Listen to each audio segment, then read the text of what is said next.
Hai guys, welcome to YouTube.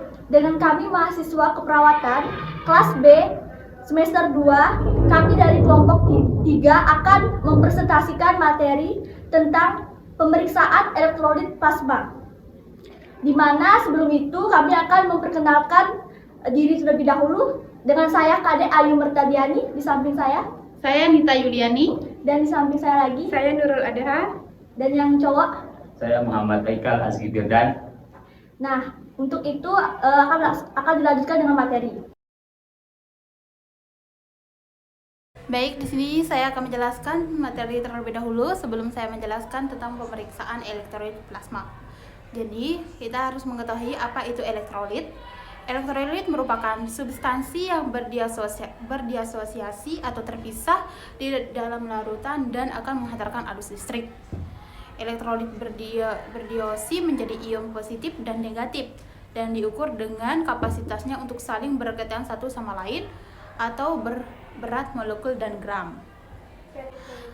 Klasifikasi elektrolit atau pembagian dalam elektrolit. Yang pertama ada kation.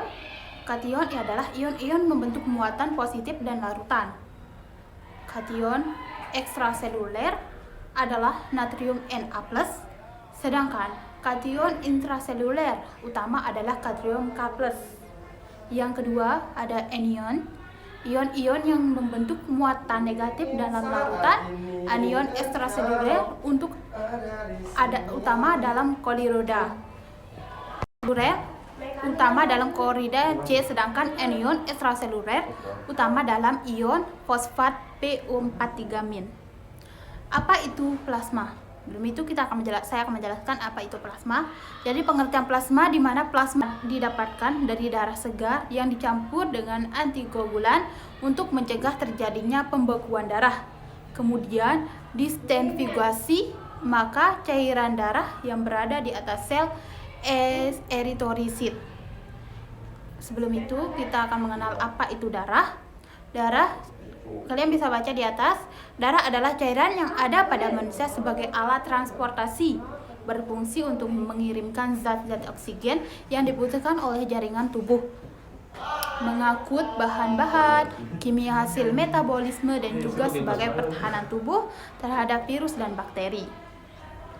Komposisi darah terdiri dari 55% plasma darah bagian cair darah dan 45 korpuskuler bagian padat darah. 45 itu bagian padat darahnya. Baik, untuk materi selanjutnya sekaligus inti dari materi yaitu pemeriksaan elektrolit plasma.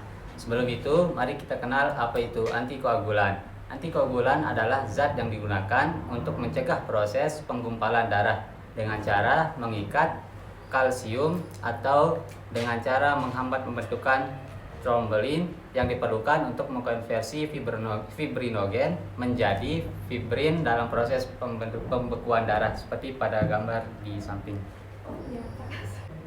Nah, setelah itu jenis antikoagulan. Jenis antikoagulan itu banyak banget, tapi saya akan ambil dua contoh, yaitu ETA dan heparin. ETA yaitu singkatan dari etilen diamin tetraasetat asid. Pada umumnya tersedia dalam bentuk garam, sodium atau natrium, dan potasium atau kalium untuk mencegah koagulasi dengan cara mengikat kalsium. Keunggulan dalam penggunaannya yaitu tidak mempengaruhi sel-sel darah sehingga sangat baik digunakan untuk pemeriksaan. Contohnya pada gambar di samping sini. Selanjutnya itu heparin. Heparin merupakan injectable antikoagulan yang bekerja cepat dan sering digunakan untuk kasus darurat, di mana mekanisme heparin mencegah pembekuan darah dengan cara menghambat pembekuan trombolin. Trombolin adalah enzim yang dibutuhkan untuk mengubah fibrinogen menjadi fibrin. Contoh gambar heparin.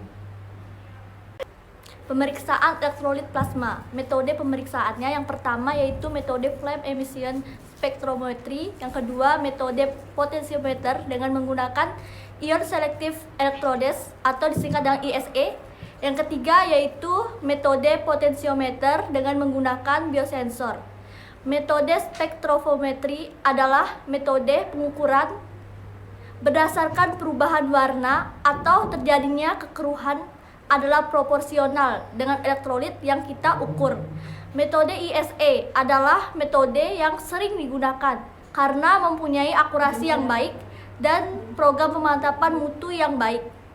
Alat dan bahan yang diperlukan yang pertama adalah stopwatch. Stopwatchnya ini yang bagian atas, biasanya itu jam yang biasa kita gunakan. Yang kedua spuit. Yang ketiga itu alkohol swab, handscoon, Vactiner tube plasma yang di atas, dan tabung alat sentrifuge cuk sampel plasma lithium heparin. Langkah-langkah pemeriksaan elektrolit plasma heparin. 1. Persiapkan pasien sebelum pengambilan bahan. Pemeriksaan pasien perlu dipersiapkan, diinformasikan serta diberi penjelasan seperlunya mengenai tindakan yang akan dikerjakan. 2. Pengambilan sampel. Pada pengambilan sampel plasma dengan antikoagulan heparin dapat segera disentrifugasi dan dianalisis di laboratorium. Hindari penundaan karena memungkinkan terjadinya penurunan kadar elektrolit dalam tabung. 3. Pencatatan hasil pemeriksaan. Lalu dilakukan interpretasi hasil serta analisis data sehingga hasil tersebut dapat dinyatakan benar dan hasil dapat dikirim ke pasien. 4. Pelaporan hasil pemeriksaan kepada dokter yang meminta pemeriksaan dengan memperhatikan beberapa hal, yaitu laporan harus terbaca jelas, metode yang digunakan harus sesuai, serta pelaporan harus pada orang yang tepat. 5. Administrasi dan dokumentasi. Tahap ini di mana dilakukan penyimpanan hasil yang telah dikeluarkan dan dilaporkan hasilnya kepada pasien. Sekian dari kelompok kami, kurang lebihnya mohon maaf. Jangan lupa subscribe, like, and comment. Dadah!